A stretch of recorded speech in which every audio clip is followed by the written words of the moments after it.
This is Charter Local Edition. I'm Brad Pomerance. So glad you're with us today. We are in the Inland Empire, and we are joined by John Burnard. He is a member of the Riverside City Council, a very new member of that City Council. You've been in office since, the end of June. Sir, how is it? Oh. Be careful what you wish for.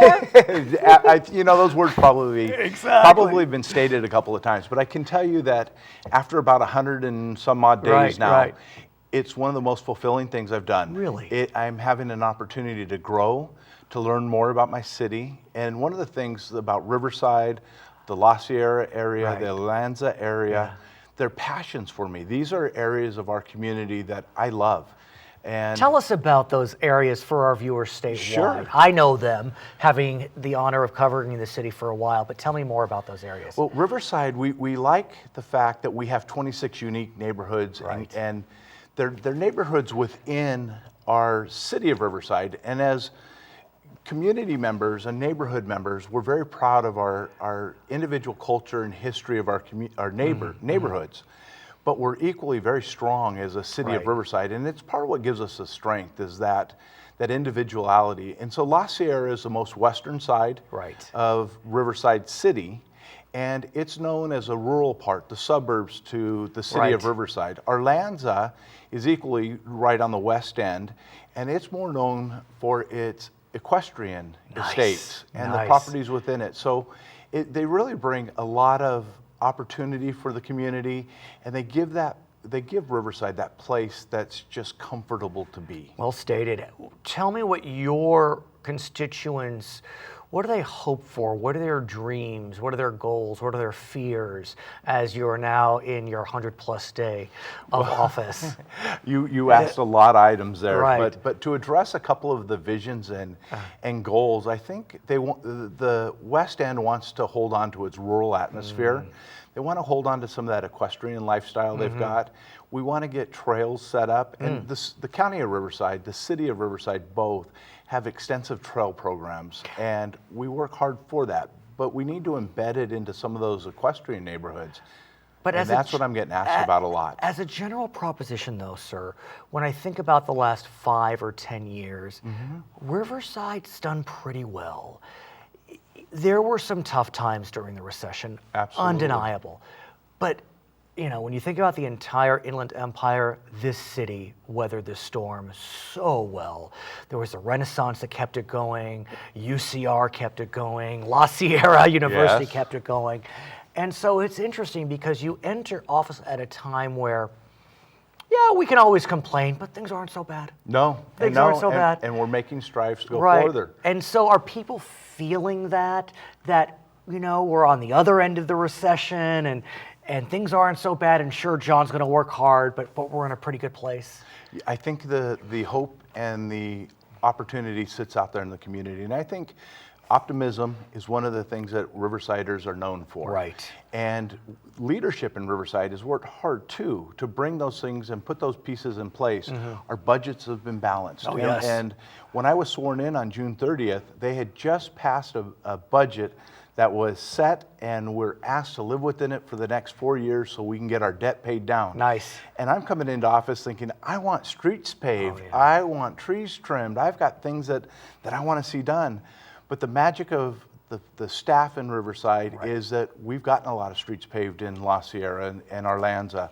We've gotten a lot of trees trimmed. So even though we're buckling down and holding tight to the budgets, we're not letting the quality of life slip through our hands. There is one area that is of concern, not just in Riverside, but throughout the state of California. And you know this trend better than I for sure. When we were in the recession, when we were deep in the recession, crime for some odd reason was dropping. Usually, crime goes up during recession. But in this recession, crime was dropping. We're now coming out of the recession, and what's happening? Crime is increasing. We're seeing a crime increase. It's baffling. It's all baffling. People are trying to figure out why. Criminologists are investigating. Is it prison realignment, AB 109, where lower level offenders are serving their time in county facilities, which are stressed, and then moving people out early? Is it Prop 47? Yeah, forgive me. Yes. Is it Prop 47, which was the initiative passed in November that reclassifies some possession crimes as misdemeanors? What do you hear? What do you know?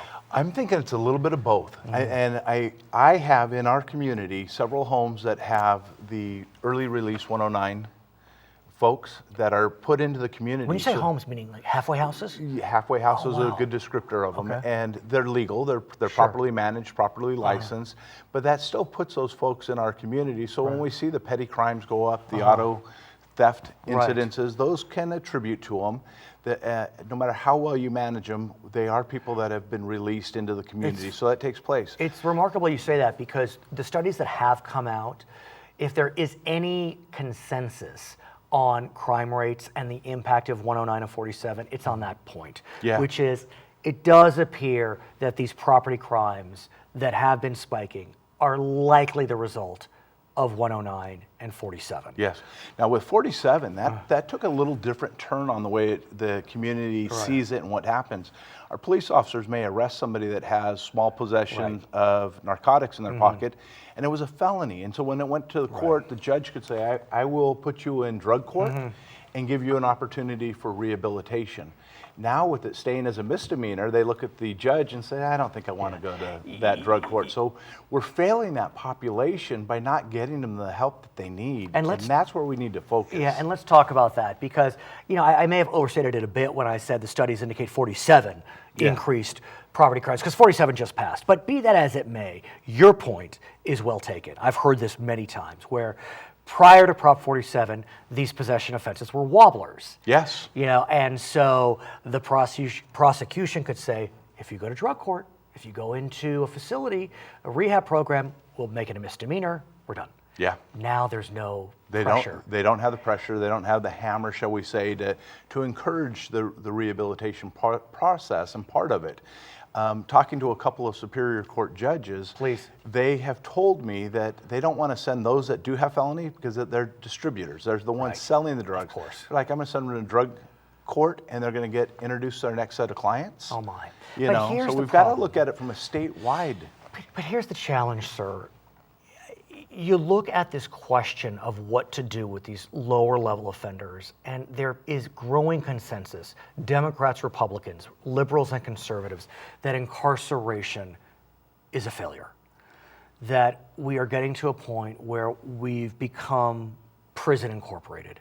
And so where do we go from here?